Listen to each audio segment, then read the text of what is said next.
Welcome back to Unfiltered. I am Nigel Walsh, and I'm joined by Matt Connolly.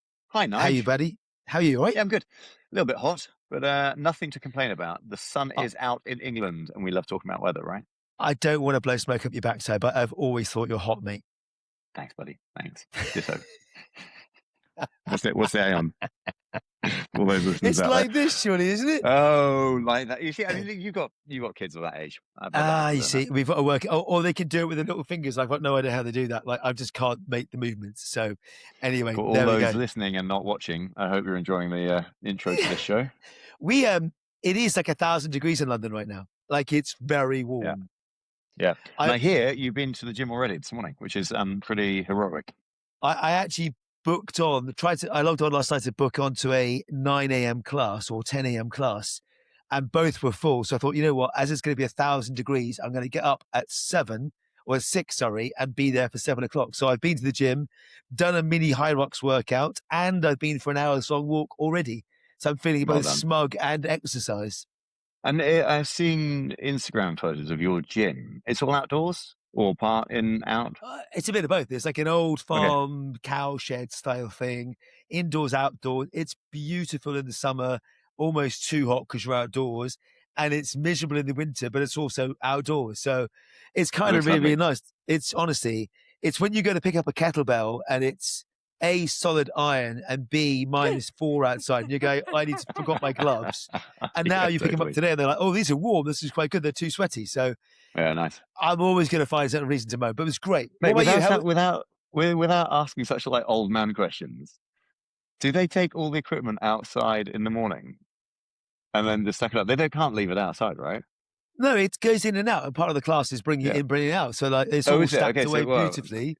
And they say, go grab your kit, go grab your kettlebells or dumbbells or mats, whatever else that you want. Some of it's Astro. They've got things called gate runs, which is running down the farm lane, which is 1 kilometer there and back. So yeah, I was really good. I was, as I said to you earlier, I was back in running and stuff. What about you? How are you doing? How was your event? Barcelona event was a success. Highs and lows, and this is interesting. It's at kind of the level we're at where we got a PB. So it's me and my doubles partner Ollie. We smashed our time like over the moon, and then went to grab our phones so we could check where we were in the rankings. Pretty confident we'd won our age group, only to find out we're a third. It's like, come on, man! How's everyone getting so fast? So, podium finish. You still got. We got the flag. Amazing work. It was great. And then it finished at 10:30 at night. When we then went out into Barcelona, right? There was a big group of like 6 lads who all took a flight out there, all like staying in the hotel together. It was great fun. So what could possibly go wrong after all that exercise? You know what did go wrong was in the last place, and you'll understand why it's the last place, where we'd asked for like a glass of rum and coke, or like a rum and cokes. We're like a round of those. And you saw the pint glass come out, a couple of ice cubes, and then there was like literally a tiny little bit left for Coke. I was just like, well, I mean, no wonder that was our last place. Right? I'm not even off to bed. I'm not even going to ask you a Whoop score the next morning. That must have been 2%. 2%. Oh, that's not bad. I've been to 1% before. Have you? Yeah, no, 2%. Yeah, that's an athlete for you. Yeah, there we go. They see super strong. So what's on the cards this week? What have you got? Cards this week starts in about half an hour when I get a cab to the airport, and then I am in Columbus, Ohio, Tuesday, Wednesday for Scouting SureTech. So nice. Chris Lewis and crew have a great event there, which we talked about. And then I'm getting Wednesday evening a flight to Barcelona for ITC Europe.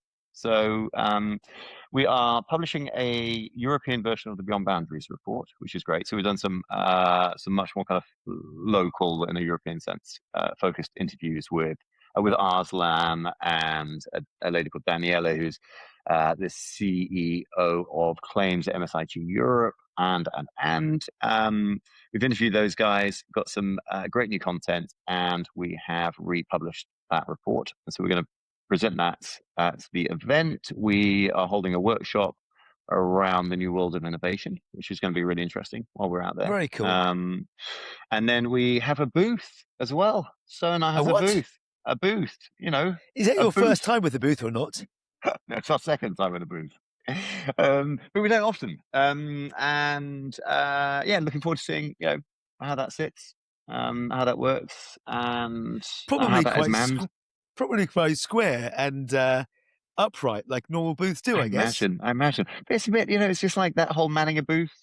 No, I'm not around. That's not my vibe, right? But it'd be good. It's not my vibe whatsoever. I actually have a saying that I actually, I won't even repeat it. It's probably not fair, but I just don't believe booths are the right thing at this stage or phase. And you go to any of the conferences, and this is the debate I always have with our friends, not to be mentioned because they're always mentioned on this podcast.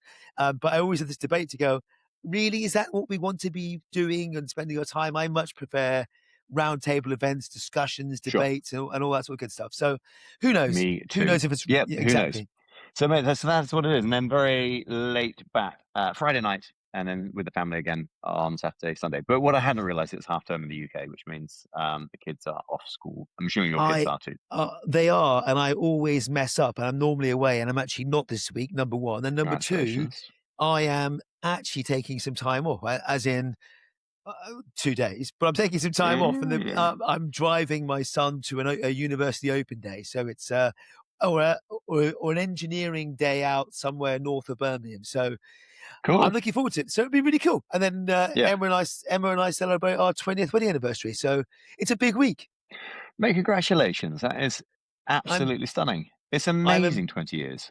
I'm quite impressed she's tolerated me for that long. Ah. Have you got any other friends who've been around for 20 years?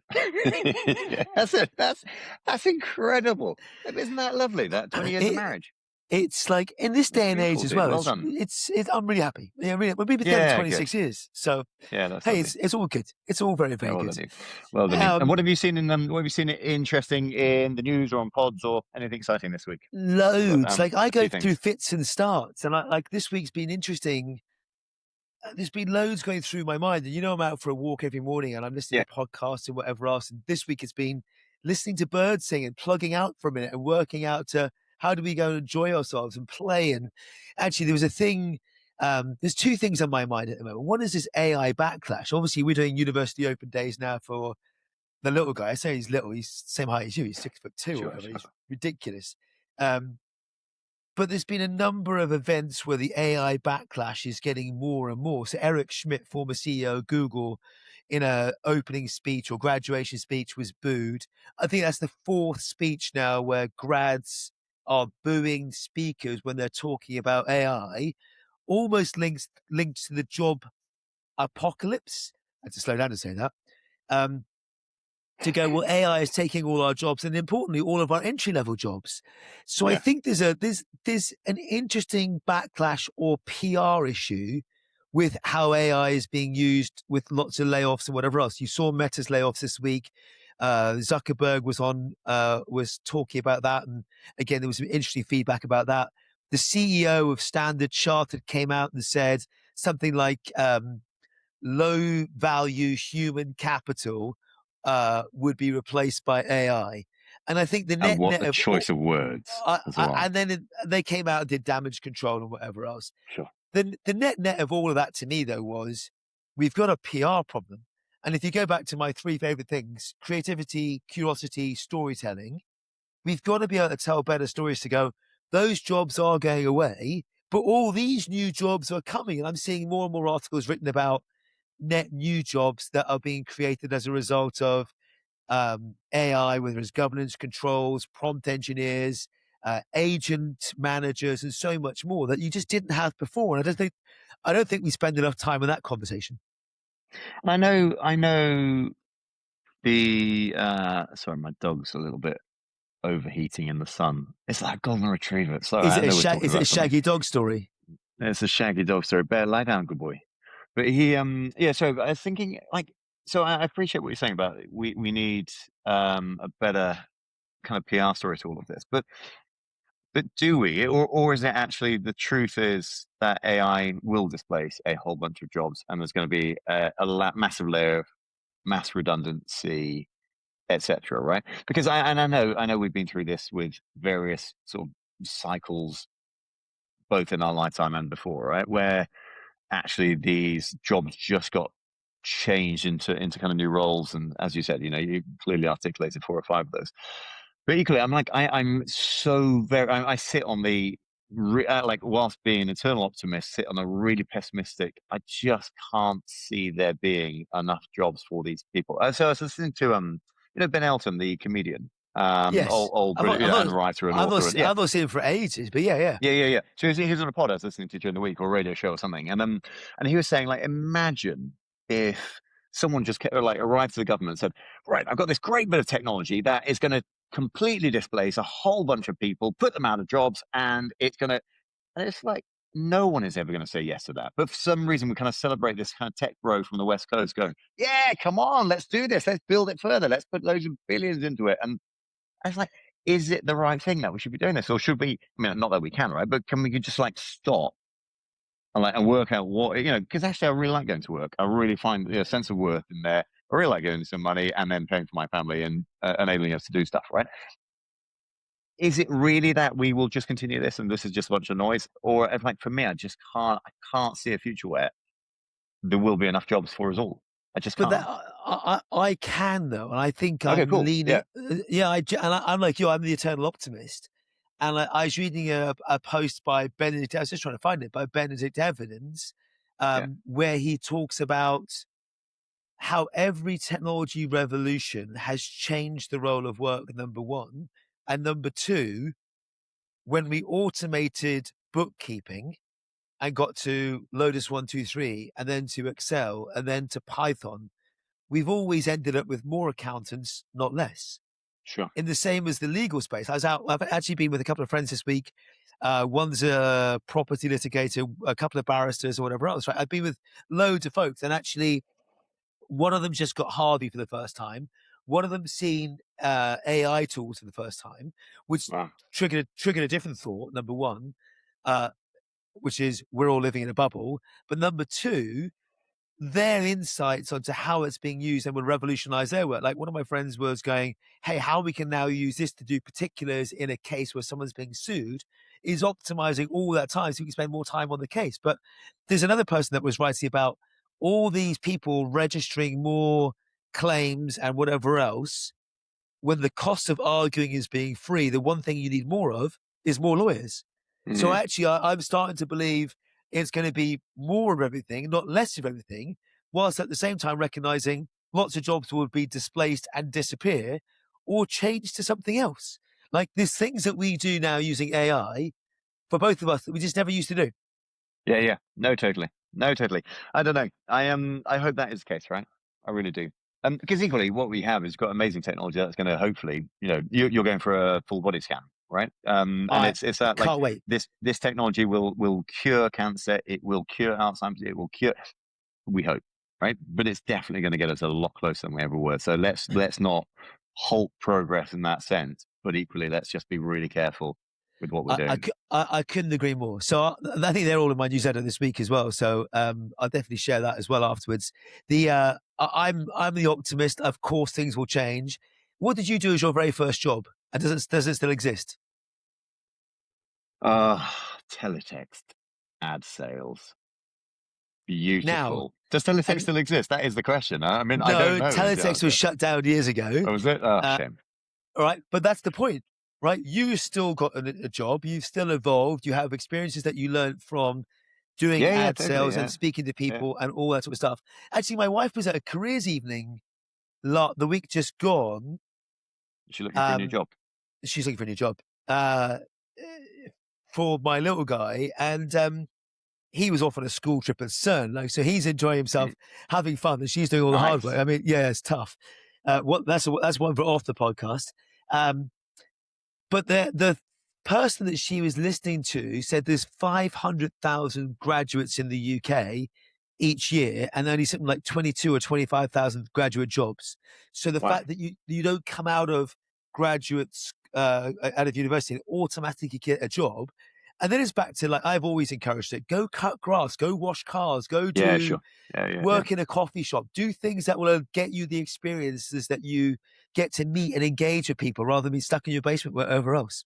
Yeah, no, I think we talked about that offline, right? It's the same. So, I mean, I say that's my first job. That's the first real job. But I mean, I spent from 15 onwards working in factories in Corby, right? And Golden Wonder and Golden pork Wonder. I used to farms, love their Golden Wonder. crisps. They'd never eat the Watsits. That's all I could say. It was a slightly elevated platform in a very hot factory where you had to scoop the maize and pour it. And it's like, why it was so manual, who knows? And so I took over as temp cover for the guy who was on holiday, who was a big lad, and I was a young, fit chap. And I was scooping this maize and the sweat dripping into this maize bucket. Oh, no more. No more. And like, imagine for this big lad, like how much of that was happening on it. It's just vile. Anyway, so yeah, never even watched this. I've not had I've actually not had a chip or a crisp for 138 days, as you know. So not that I'm counting. So it's good. It's all good. But this whole job job apocalypse, I think, is over-egged and under-egged, and we've got to reframe the narrative and get our PR better. It's no different to the SaaS apocalypse, where everyone was going, SaaS is dead. And here we are 3 months later going, well, actually, Atlassian's doing well, ServiceNow is doing well, Salesforce is doing well. Everyone's rebounded because the fundamentals are good. They're good businesses. So that got me all thinking. What's interesting? Oh, go on. That just got me thinking to say, all of these things are cyclical, but the cycles, because of the bubbles, is going faster. Like, oh, it's all broken. Oh, it's all not. Oh, it's all broken. Yeah. Oh, it's all not. I just hope so. When it comes to these jobs, though, that's the bit that is a real stickler for me, because I believe in these cycles massively, right? But it's it's just let's just bloody hope there's some jobs at the end of this, because otherwise what we're leaving generational wealth. We talked about, I think, as well before, right, for these kids. But the SaaS pricing model, I think, is interesting as well. We haven't talked about this. Where should we move away from a subscription cost to a usage cost? And you're seeing this, right, with all the models out there, and how they're charging, and also then how much money they're making as well. But it's one of those where if you have a product that is getting hit hard and getting used, then what a wonderful model it is to charge the usage, right? And equally, if you're charging subscription, maybe then it doesn't quite have the value it shouldn't. You should, be canning it as a user. It's really interesting because, again, I think we live in a bubble. We spend our lives in all this space. And speaking to these friends that aren't in technology, one asked me what was SaaS, and the other had never used ChatGPT. And I'm sitting there going, okay, we are definitely, that was my. It's nice to have mates like that, don't you think? It's a really healthy reframe of this 1% that we live in and around. Honestly, it was refreshing to go, oh, let me show you why I'm excited by it and why I'm overwhelmed by it, and we did something fun with it. And I remember sitting down with one of the guys ages ago and going, oh, this will replace some of the work. I took an assured shuttle Tennessee and did a search back in the bar days of Google. That must have been 3 years ago. And obviously where we've come from and where we are now in 3 years is dramatically different. So I remember that interaction ages ago, but it was a really, really great reminder of actually there are cycles of people going, don't know what it is, what it does, through to people that live on in that 1%. And let's be honest, we're probably in the top 5% or 10%. And the folks that are doing really, really cool stuff are nerding out on really, really cool things, but that's going to be years away before it gets to mass public. Yeah, for sure. Well, I think that's why I like looking at this emerging trends stuff as well, right? It's these startups, super early stage, often like pre-seed, seed, and the stuff's going to hit us like 5 to 10 years time. But fascinating, if you can see clusters of, there's a bunch of these startups, all very similar, getting a whole load of attention and investment. Should we be paying attention to them? Yeah, of course we should, right? Because and it may never take off, but it might. And that's where you get the experimentation, the learning, but that's 1,000 shots on goal. Right? That's like VCs totally, doing 1,000 shots on goal. Going, hey, we're not sure which ones to back, but we're going to back something like this. Yeah. It is a beautiful segue to my next thing that got me just to pause and reflect, which was someone posted on LinkedIn, obviously, and said, if you're spending your time watching Netflix of an evening, you're wasting your time. You should be watching videos about AI and this, that, and the other. And part of me says, I'm really excited and I spend lots of time watching YouTube videos and listening to podcasts. But actually, I also watch movies and I love watching really bad movies and really good movies. We watched, actually, completely aside, we watched, is it Ladies First with Sacha Baron Cohen and Rosamund Pike? Okay. Really funny. It's comedy. It's comedy. It's like, I watched it with Emma last night, and it was really funny about the role reversal of the world's been designed for men, but for women versus men, and if what happened if all these things were turned around. Cool. And it was really funny and really good, and actually made you think. But actually, if I go back to my things that I love, like Minority Report, Star Wars, Knight Rider, and all that sort of stuff. Yeah. And back to our point to kids, how do we make sure that we're both interested and interesting? And if all we do is sit there and watch AI videos all day, isn't that going to make us really dull and really boring? I sit with you on that entirely. I think there is so we had in my first company, we had a really strict and unusual policy. So we were an agency, right? So we'd come from London, where it was standard to leave your coat on the back of your chair to give the impression you were still there in the office, right? I mean, it was that kind of, and you're working. I remember that culture. Sometimes. Yeah, sometimes you were kind of, you're working through the night. Sometimes you're in on the weekends. It was that kind of vibe. So we set up, and it wasn't quite a 9 till 5, but near as damn it. Because if you are working all the time, you are not a multi-dimensional person right. You are one-dimensional, right? Because that is all you know. And we're a creative agency, right? We wanted people to have ideas, be creative, see other things that they could pull from. But I also think it's I don't know if I've told you, but it's a bit of a toxic trait that I have, which is so my relationship with my marriage, right? With my relationship with Caroline, she was like, "Oh, I think I'm going to learn to cook bagels." It might be as simple as that. This is the most recent one. I was like, bagels. You know that there's a shop around the corner. We could set that up as a bagel shop. Like if we set that up, make bagels, then actually for year one we should be. She absolutely hates it, right? But basically, I turn everything that she wants to do into a business idea for a hobby into a business idea, and it's a terrible thing. But I think that's fun as well. But that's that's my creativity, right? I really enjoy building businesses. All my friends are in the work, like you probably say, we all do it, I'm sure. Like you go on holiday, I could live here. Then you're on the equivalent of Rightmove or Zillow and go, cool, I could buy that place over here. We can rent it out. And we're like, cool, we can have a place abroad. And you go away on holiday, and a week later you come back going, we've bought a place abroad. Like obviously never actually bought a place abroad. Yeah. But it's like, this could be really cool. Yeah, all the time. You're talking about how many browsers you have open on your window. On my phone, it is like every country I go to, all the browsers still are just the properties that I can't afford to buy. But would like to. I read something this morning about protecting your time. I need to get better. Like you probably get 1,000 pings a day to go, hey, would love to meet for 15 minutes. And you can't meet everyone and do your day job and. So I always try and help people. My favorite thing in the world is paying it forward and helping people. But equally at points you just sort of go, I'd love to, but my polite way of saying that I learned online was, I'm at capacity and I can't take anything else on. So I just won't have the conversation. I have to be able to say no better. And the more I get better at saying no, is the more I can focus on doing the things I want to do and be curious and. But look, it goes back. It does require discipline, right? It requires discipline not to jump on Instagram or not to jump on or whatever platform it is that you're using, right?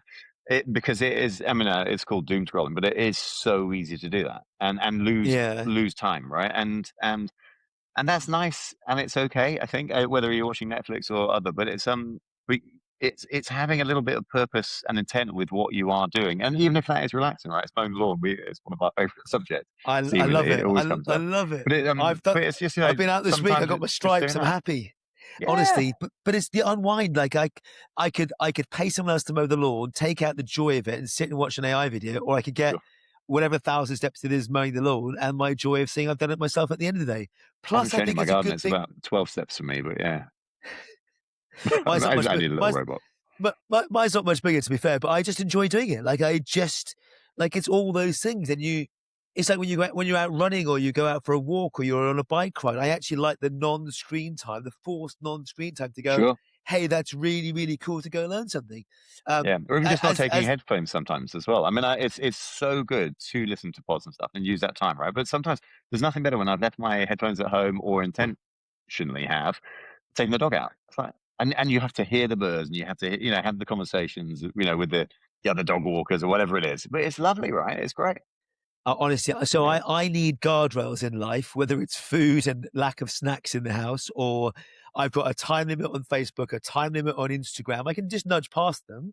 I've got a tab limit on my browsers. So I just need guardrails. Otherwise, yeah. We had a conversation when we were in Barcelona. We all sort of using words like, you recognize it throughout the weekend, like, compound this, or there's a bunch of stuff where it's like, are we using artificial intelligence, AI words in our vocab now, because we're hearing it so much in AI? So if you could hear the M dashes, I'm saying. But isn't it true? It's like, it's something really interesting about that. But again, there's Guardrails is another classic, right? Albeit we talk about that as in the work. Well, guardrails have always been there, but I think we've just got to make sure we know how to switch off or how to unwind or whatever else. And actually, another one I sent you from Instagram this morning was about this guy that says we have overexposed ourselves to recording everything. And I'm a nightmare at this. I'm sure you're not much better. I've seen what you've built. You're not much better, I'm afraid. But actually measuring everything and doing nothing with it. So measure what matters. Like, it's just, does it matter? Doesn't matter if you have a glass of wine or not a glass of wine. It's entirely up to you. It's a choice, right? So sure. We haven't got much time, but what I was going to say is, what I did measure, bring it back into a little bit more of a casual one, is me and my Hyrox buddy. We measured our techniques across the stations that we do, and probably found ourselves a minute across that, which doesn't sound much, but in the world of Hyrox, that's a whole load of time. And to gain that minute in fitness is probably like another 3 or 6 months worth of training. But actually, just working a little bit smarter, and how you can apply that to life in general, right? And the 9 till 5s or whatever it is, the hours that we're working. Isn't that the same as protecting your time? Like, making sure that you've got, like, totally. Hey, how do I get, like, if you optimize for it, right? But using your brain, just think smartly. Just stop and look at what you do and think about it, because I'm sure we're all smart enough to find efficiencies in how we work, right? I've sat there, I'm going to admit this in public now, I've sat there and watched videos, and probably you and I have shared them, of how you do the skier to go, where do you stop and stop your hands to make sure that you get the most into it. And like, I would sit there happily at 900 or 700, depending on how I'm feeling. I did this competition, like it was only like a gym competition yesterday morning. It was 10 minutes, like, can't be that hard work. But I was there doing like 12 and 1300, and I was dead at the end of 10 minutes on the skier. Like, why can't I do that more often and get my technique better? So there's loads to be said, but I'm now imagining you like you're Brad Pitt in the Formula One movie, where he's like, I want 30 seconds from you, I want half a second from you, half a second from you, half a second from you. It's cycling. It's Sir David Brailsford's marginal gains. Yeah, it is. Yeah. It's the comfy pillow, it's the longer bed, it's the whatever it is. But like, take that into our work environment, right? Just think about the structure, think about how we're approaching every day, every week, every month. It's the planning, it's I love all that. Anyway, honestly, and you can apply it to your life and then work what you do. I go back to one of my first jobs out of university. I worked for President Office Furniture in IT, and they had a mainframe that ran a manufacturing batch job overnight. And actually, what they needed to do was make sure it ran within time, because if they couldn't open the factory first thing in the morning because the batch job was still running, you'd stop production. So lots of the time for banks and whoever else over the years was going, how do we make sure we can process that amount of work in a smaller window so we can reopen production? I think those days are broadly gone, but you could probably go around lots of financial institutions and go, bloody hell, these things are still running in batch. How do we keep those things small so that we can run in a faster way? It's no different, right? It's absolutely no different. Sure. It's no different. No different. Right, Nigel, we have been chatting for long enough, because I have a dog to walk, a taxi to grab, and then a plane to catch. So that is my agenda. Always good to see you. Safe travels. Enjoy the dog walk. It is very warm out there. My computer's telling me it's 28 degrees, which for Fahrenheit is 1,000 degrees. Roughly, give or take. Mate, have a great week, and we'll catch up on the other side, I'm sure, or maybe in Barcelona. Lovely chatting to you as always. Stay well. Bye.